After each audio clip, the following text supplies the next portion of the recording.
Je reviens donc à la ménagère. Imaginez un peu, 300 milliards dans une économie, ça tourne, ce que ça peut donner et ce que ça va donner comme propulsion surtout de ce pays-là. Oui. Plus de 300 milliards. Oui, c'est une bonne chose, il faut nourrir les parents. Mais en même temps, il faut se dire qu'il faut faire en sorte que ces parents-là sortent des cordes de l'oppresseur, du système en place, pour que notre pays devienne un pays normal, où tout le monde, avec peut-être 100 000 CFA, d'aide, quelqu'un peut multiplier. Comme ça se fait sous d'autres cieux. Ça se fait. J'ai vu des gens, au Cameroun, les Bangladais, ils ont démarré avec 150 000 CFA. Mais au bout de 5 ans, le monsieur me dit, mais voilà ce que j'ai réalisé. Voilà un peu ce que je veux aussi. Le modèle de développement, ce que je veux pour mon pays. Oui. Je veux que la diaspora ait à sortir des corps. Comment? Et ils connaissent. C'est financier. Comment? C'est financier. C'est financier. À vous? C'est financier pour tous les groupes politiques. Bon, d'accord. Je vais un peu embrayer dans... Il faut appuyer le combat. Effectivement, je vais un peu embrayer là-dedans parce que il y a toujours certains avis de relais qui disent que l'opposition est accusée d'abuser la diaspora. C'est-à-dire, les opposants font des tournées et collectent des fonds. Et lorsqu'ils rentrent à Lomé, ils ne tiennent pas à leurs promesses. La preuve, certains sont prêts à aller aux élections présidentielles sans les réformes et l'audit du fichier électoral. Cela est une grosse déception de la diaspora. Est-ce que vous êtes donc avec ce système de faire des choses, vous de l'opposition, ne pensez-vous pas que la diaspora a encore raison de se retenir, de se méfier pour mettre leur fonds à votre disposition? Je suis d'accord avec vous parce que même moi, à leur place, je vais me méfier quand les gens collectent les fonds pour quelque chose et puis ils les détournent pour autre chose. C'est ça aussi la pluralité de l'opposition en Afrique. J'ai dit tantôt que tout le monde ne voit pas le combat au même niveau ou de la même manière. Il y aura toujours des profiteurs. Moi-même, je me suis opposé au CAP 2015, quand j'y étais, je me suis opposé à ce qu'on nomme quelqu'un. Ils n'en plus? Ils m'ont viré. Ils m'ont chassé. Oui. C'est nouveau ça? Oui, ils m'ont chassé du CAP et je suis dans Djoué. Parce que je vous ai suivi il n'y a pas très longtemps, on vous a posé la même question, vous avez dit non, c'est un malentendu. Dans toutes les familles, il y a des petits problèmes, mais aujourd'hui c'est effectif, vous êtes viré. Oui, je suis. Il fallait, vous savez, je ne suis pas de nature à casser la dynamique de l'opposition. J'ai toujours couvert jusque là où on ne peut plus couvrir. Je suis obligé de vous dire ce matin cette vérité-là et demander des excuses par la même occasion à mes frères et sœurs de la diaspora. Je ne suis plus. Ils m'ont viré parce que j'ai dit que ça n'a pas de sens d'aller à ces élections sans les réformes. Et les gens trouvent que je suis en train de verser le sable dans leur gari. Donc, ils m'ont viré. Je ne suis plus du Cap, mais je suis dans Djoboué. Mais je crois que la diaspora est assez avisée. Elle sait démêler le vrai du faux. Elle sait qu'elle peut compter sur des hommes. Nous ne disons pas que nous n'avons pas de défauts, mais nous disons simplement de nous faire confiance. De nous faire confiance parce que leur argent ou leur contribution va être co-géré directement. Voilà. Ça va être géré de la façon la plus claire pour tout le monde. Quand vous envoyez 100 000 CFA, vos 100 000, soyez sûr que ça va aller directement là où vous voulez que ça aille. Voilà un peu comment on fonctionne la tour. Oui, je voudrais profiter de l'occasion aussi pour vous demander, après 30 ans de politique, vous le dites très souvent, 30 ans de vie politique, vous avez été très souvent dans beaucoup d'alliances. J'ai cité auparavant le phare, enfin, je ne sais pas si vous étiez, mais jusqu'à hier encore, CAP 2015. Ok. Avez-vous des regrets d'avoir rencontré certaines personnes, si oui, lesquelles? Des regrets sûrs? D'avoir rencontré certaines personnes dans ces alliances, si oui, lesquelles? Oui, vous savez, les regrets, on les aura toujours. Même avec votre propre femme, vous aurez aussi des regrets. Et je ne vais pas vous citer des noms, mais le moment va venir. Je suis en train de réunir mes mémoires. J'ai 35 cahiers de 200 pages depuis que j'ai commencé avec un débat jusqu'à ce jour. 35 cahiers, c'est pour vous dire que c'est une mine d'or. On exprimera les ressentiments, on dira les plaisirs, les déceptions et tout, le moment venu.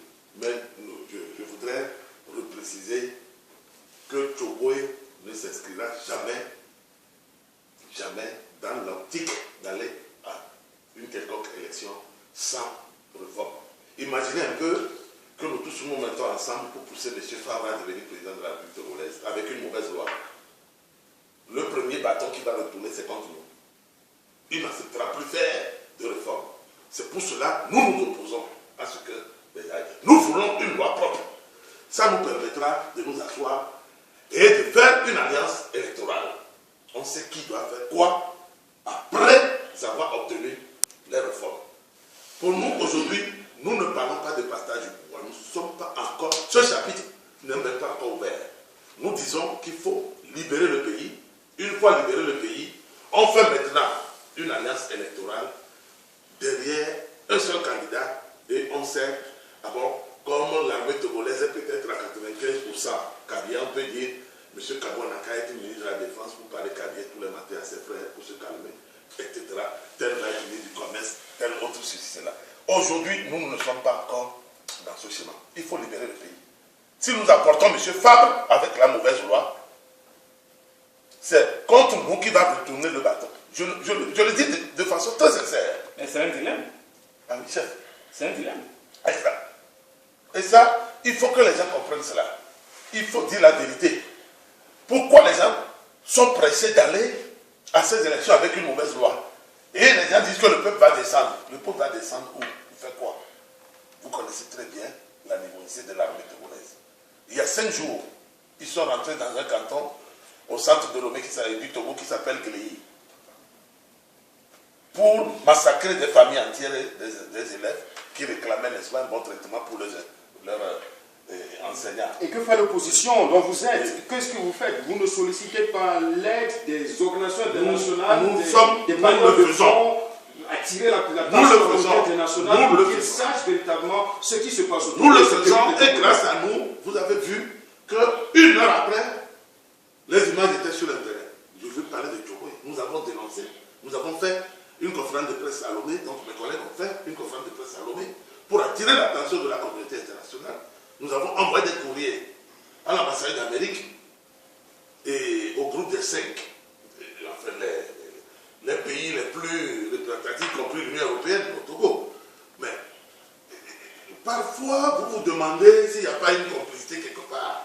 Justement, je voulais en venir parce que lorsque vous dites que vous êtes unis, vous ne voulez pas participer à ces élections, si pour autant il n'y a pas ces réformes, si pour autant le fichier électoral n'est pas revu, et que le pays est pris en otage. Oui. Lorsque vous dites que le pays est pris en otage et qu'il faut le libérer, comment estimez-vous que cette libération du pays devrait se procéder? Comment est-ce qu'il va le faire concrètement? C'est en cela que nous demandons aux étapes concrètes. Oui, c'est en cela que nous demandons que nous mettons ensemble, en symbiose, nos forces. Il faut qu'on soit ensemble. Ça ne peut pas ensemble. Je vous ai parlé d'une opposition plurielle. Vous voyez bien que nous, je vais vous donner un exemple qui va vous faire peut-être, qui va vous attrister ou qui va vous faire sourire. Il y a de cela 2 semaines, le Front Tchoboué est sorti pour aller faire un sitting devant la CENI et réclamer l'arrêt du processus électoral. Mais nous avons vu des gens qui ont dit non, il ne faut pas que leurs militants nous suivent. Des opposants? Oui, des opposants. Oui. Et ça a donné la force au régime. Ils ont sorti, si je mets des avis, si vous allez voir les traces, ils nous ont chassés à coups d'eau chaude. Des camions qu'ils ont achetés en France, les cachets. Mais eux, ils mettent l'eau chaude. Mais comment est-ce que vous voulez que nous soyons dispersés et au même moment nous tenons le même langage? Ceux qui participent vont vous dire que c'est pour le bien du peuple. Nous qui ne participons pas, on dit que non, c'est aussi pour le bien du peuple. Il y a des gens qui disent que non, il faut suivre le fond d'Azibé. Toujours des opposants. Mais vous voyez que les intérêts ne sont pas les mêmes. Et on ne voit pas que tout cela participe à l'activité des représentants diplomatiques au Togo. Et lesquels devaient vous venir en aide. Je voudrais également vous donner un exemple. Avant mon renvoi du Cap, les ambassadeurs des 5 puissances nous ont reçus. Et tenez-vous bien, ça ne s'est pas bien passé. Les 2 dernières rencontres, ils nous ont pratiquement traité de tous les noms d'oiseaux, surtout l'allemand. l'ambassadeur d'Allemagne a dit que pour lui c'est très difficile, il est en poste depuis 7 mois seulement, Togo. Il dit pour lui c'est très difficile de comprendre que nous parlons de fraude massive en préparation alors que nous avons des représentants dans la CENI, au sein de la structure qui organise et qui supervise ces élections. Donc pour lui, tenez bien, un monsieur qui a fait de bonnes études, il est docteur. Mais il dit pour lui, c'est un peu, il ne comprend pas comment nous venons gaillardement dire qu'il y a une fraude massive qui est en préparation. Et au même moment, nous avons des représentants qui touchent, tenez-vous bien, 1 million CFA par mois, qui roulent dans les voitures 4x4 que le gouvernement a mis à leur disposition. Vous comprenez que l'opposition envoie des gens qui n'ont guère gagné 35 000 CFA d'abord. Ça veut dire la moitié de 100 euros. Et vous l'êtes propulsé un matin pour aller gagner 1 million, il veut que vous travaillez et vous faire un mauvais boulot. Ça revient sur ce que vous-même vous avez dit par le passé, que c'était une politique de vente. Voilà. Ça, je ne peux pas le cacher. Je préfère faire mon autocritique moi-même que ça soit l'autre qui... Monsieur le Président, j'ai une petite préoccupation. Je veux revenir sur vos propos. Vous avez dit dans une interview que vous êtes un petit parti, mais qui va se vendre cher. Ça voulait dire quoi? J'ai donné l'exemple tout à l'heure. J'ai dit que nous, on va libérer le peuple et ensuite il faut s'asseoir pour faire, n'est-ce pas, une alliance électorale. Et c'est vrai, nous sommes aujourd'hui... Vous envisagez aller à l'Assemblée nationale pour faire des refontes, parce que Faure lui-même acceptait déjà dans les années antécédentes que le pouvoir, avant c'était la prise de pouvoir par l'Assemblée nationale. Est-ce que vous irez à la Vous savez, M. Faure Nazingbe, en renvoyant tout le monde à l'Assemblée nationale, savait pertinemment qu'il y a la majorité. Très bien. Et que l'Assemblée ne peut jamais faire... On ne fait pas de consensus dans une Assemblée, c'est faux. Et ce qui est fantastique, c'est la première fois que nous faisons des élections et qu'il n'y a pas de rapport d'élection. Les élections législatives de 2013, il n'y a pas eu de rapport. Tenez-vous bien, un pouvoir fortement contesté comme celui de M. Faure Nazingbe se retrouve avec 62 députés et 860 000 voix, élisant les 62 députés. Toute l'opposition réunie a 27 députés. Je précise bien dans les chiffres. Toute l'opposition, Alliance et ANC, a dit car PDP et AFD, plus sursaut au niveau de Kofi Damian, ça fait 27 députés pour un peu plus de 1 400 000 et quelques milliers de Mais le ratio disparate. Très bien. Comment est-ce que vous pouvez expliquer cela? Nous avons... Mais c'est à vous de nous dire. Qu'est-ce qui s'est passé exactement? Parce que vous êtes dans le couloir de la politique. Et vous y étiez avant. J'étais en prison. Ah, ok. J'étais en prison. J'étais en prison et j'ai souffert de cela pendant près de 10-15 jours. Parce que dans mon mental, je ne comprenais pas comment quelqu'un qui est contesté puisse avoir cette majorité-là avec si peu de voix. Je sais que le découpage n'est pas bon, mais il y a quelque chose qui s'est passé. Et si vous remarquez bien, mes collègues, c'est ça même qui m'a rendu malade en prison. Mes collègues n'ont pas contesté. Les gens se sont complets parce qu'ils se sont dit que voilà au moins l'aboutissement de leur combat. Oui, parce qu'aujourd'hui je suis député, j'ai une chambre. Moi j'appelle ça Lomé André Couché. C'est une petite chambre de 3 mètres carrés avec une ampoule chinoise dedans. C'est dedans les gens dorment. Un matin, ils se retrouvent à l'Assemblée avec plus de 1 million par mois. 300 litres d'essence par trimestre et tout. Et puis les gens se disent, tiens, moi, mon combat a eu son aboutissement. Ça s'arrête là. Non, ce n'est pas comme ça. Et c'est ça même qui m'a rendu malade. Monsieur le Président, vous-même, vous estimez comment est-ce que l'électorat qui est convivial, comment est-ce que les Togolais, quel est le fondement de leur confiance en vous, que vous ferez la chose différente des autres avec qui vous avez fait, je dirais peut-être, chemin ensemble à un moment donné. Non, vous savez, la vie politique, elle est ainsi faite. Même en Europe, il y a ça. Vous avez vu aujourd'hui, l'Allemagne est dirigée par une coalition. Hier, c'était ça. C'est pour tout tirer, c'est des SPD, tout ça là, etc. Nous aussi, nous sommes en apprentissage de tout cela. Ce n'est pas parce que vous avez fait avec le pouvoir que forcément vous êtes mauvais, c'est faux. Je vais vous faire une confidence. Blaise Compaoré, c'est un ami à moi. Mais un ami que je déteste. Oui, Blaise est un ami à moi, mais un ami que je déteste. Il le sait. Et quand on l'a renversé, Il m'a envoyé un message qui me dit, Abbas, tu avais raison. Je lui ai dit, 28 ans. Laisse le vent souffler. Les gens contestent. Laisse le vent souffler puisque tu as 12 mois pour terminer ton mandat actuel. Pourquoi tu te presses? Laisse le vent souffler. Quand c'est trop rigide, ça casse.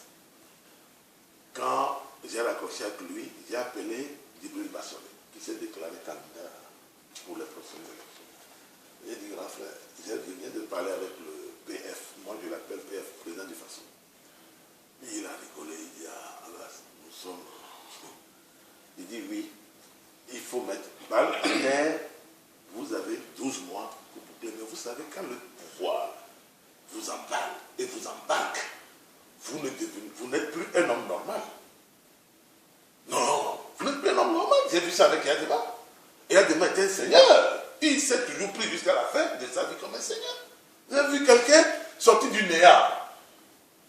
Il a été recruté dans la coloniale. Il revient.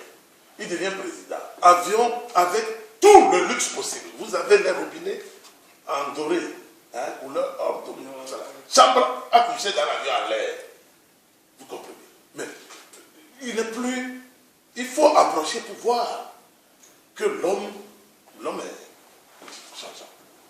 Oui, j'ai vu tout ça. Mais aujourd'hui, c'est toujours moi qui dis, non, faites-nous confiance, ça ne doit plus se passer, parce qu'au même moment que quelqu'un vit comme ça, à côté de lui, à 2 mètres, l'autre cherche un bol de riz pour manger avec ses affaires, tout pas. Oui. Moi, mon combat, c'est ça. Je ne veux pas que mon voisin fasse, les enfants de mon voisin fassent mes poubelles. Non, je refuse. Qu'on sort les poubelles de chez moi, je refuse que les enfants de mon voisin viennent fouiller dans les poubelles pour voir que je n'ai pas laissé un bout de pain. Non. Il faut que le pays puisse vivre normalement et que les richesses du pays puissent être normalement profitables à tout le monde. Oui, Monsieur le Président, en 2013, vous vous souvenez, vous avez passé un peu plus de 3 mois de prison pour 4 mois exactement. 4 mois exactement, bon, pour l'affaire des incendies des marchés de Lomé et de Cara. Et en ce début d'année 2015, vous avez échappé à un assassinat, plus précisément dans la nuit du 12 au 13 janvier. Mais les martyrs, ça ne dit plus de nos jours. Jusqu'où voulez-vous aller? Il faut que nous obtenions le minimum. Ça veut dire on doit faire des réformes. J'ai parlé d'institutions fortes pour notre pays. Je parle de vous, vous personnellement. Non, moi c'est... Si en tant que je suis sacrifice suprême. Les martyrs, ça n'existe c'est pas grave. Plus. Sacrifice suprême. Jusqu'où êtes-vous pour aller? Jusqu'à la mort. Jusqu'à la mort.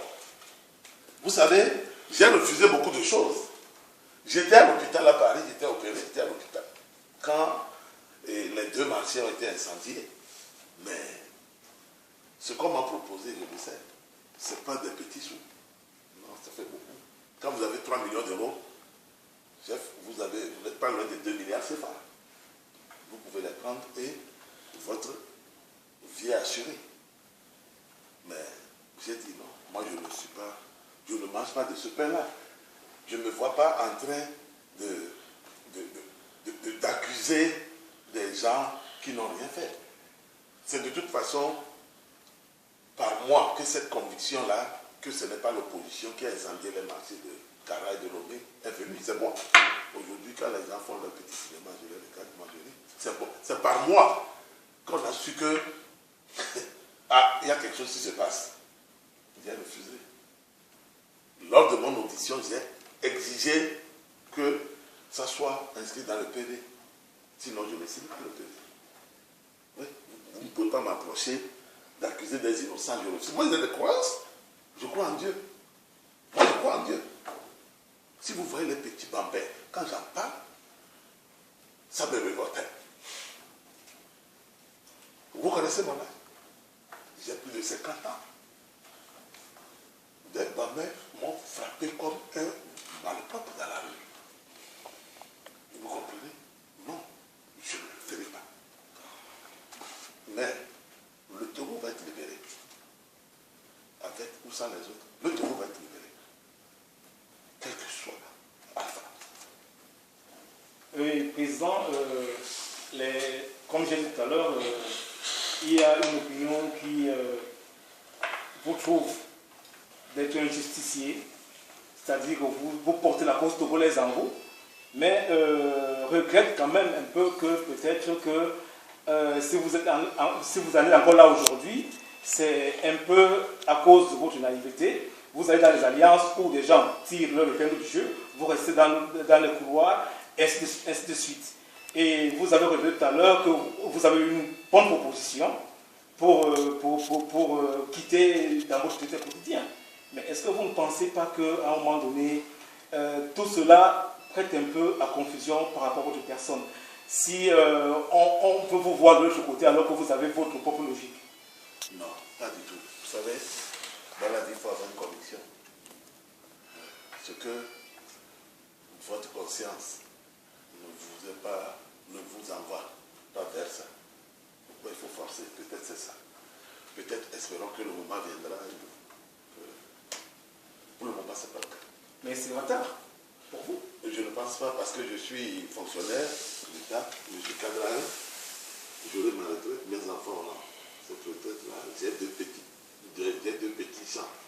Du Togo où ils ont mis les militaires, ils ont envoyé les militaires et galvaniser les paysans que s'ils approchent ça, il faut me découper en morceaux, je ne vais même plus. Mes tecs, j'ai planté des tecs, des acacias et des eucalyptus, ils coupent, ils vendent, je ne dis rien, ils coupent, ils vendent. Je n'ai plus mis les pieds dans mon propre village, je suis interdit de quitter Lomé depuis 3 ans. Mais ça va aller. À votre sortie de prison, il y a une scène qui a un peu attiré mon attention. Vous avez, avant de rentrer chez vous, fait le rite traditionnel de Kouméa. De quoi s'agit-il exactement? Vous savez, chez nos grands Autriche, vous vous embastillez, quand vous sortez, vous ne pouvez pas rentrer directement dans la concession. Il faut qu'on vous fasse des cérémonies. D'abord pour remercier les ancêtres. C'est de la magie? Non, ce n'est pas de la magie. C'est une façon de demander aux ancêtres de transmettre à Dieu vos remerciements. Parce que vous croyez encore que chez nous, quand quelqu'un meurt, il n'est pas parti. Il est encore là. Il nous protège. Et bon, peut-être que j'explique mal. Moi, c'est comme ça que on nous a appris cela et nous tous, nous avançons comme ça. C'est pour cela que j'ai fait donc, cette cérémonie-là avant de continuer. Président, je voudrais que vous regardiez directement dans la caméra, Oui. Et vous parlez à tous ceux qui vous regardent, oui, toutes les Africains confondus, le fondement de ce combat dont vous menez. Oui, et aujourd'hui, il faut nous faire confiance.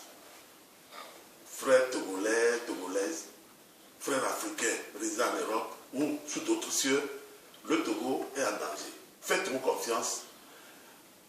Soyez de notre côté. Soyez du côté du peuple oppressé depuis 50 ans. Pour que ce combat-là, cette année, 2015, nous le gagnons. Nous devons le gagner, ce combat. Ce système qui oppresse depuis 50 ans va tomber. Mais quand ce système va tomber, il n'y aura pas de chasse aux sorcières. Nous serons toujours Togolaises et Togolais. Ensemble, nous allons nous donner la main pour maintenant réaliser les réformes-là. Ensemble, on va les réaliser. Ces réformes sont capitales, primordiales pour le Togo. On ne peut plus continuer par évoluer comme on le fait. Ce n'est plus possible. Ce n'est plus possible. Je vous remercie. Oui, merci Monsieur le Président. C'est moi qui vous remercie. plaisir de vous avoir sur Africa TV Radio. Excusez de mon émotion. Sachant votre calendrier très étoffé, c'est un grand plaisir de vous avoir ici aujourd'hui en direct de Munich. Et nous vous souhaitons un bon séjour parmi nous et d'avance bon retour à l'autre. Merci beaucoup. Merci. Il faut m'excuser. Merci, monsieur. L'émotion.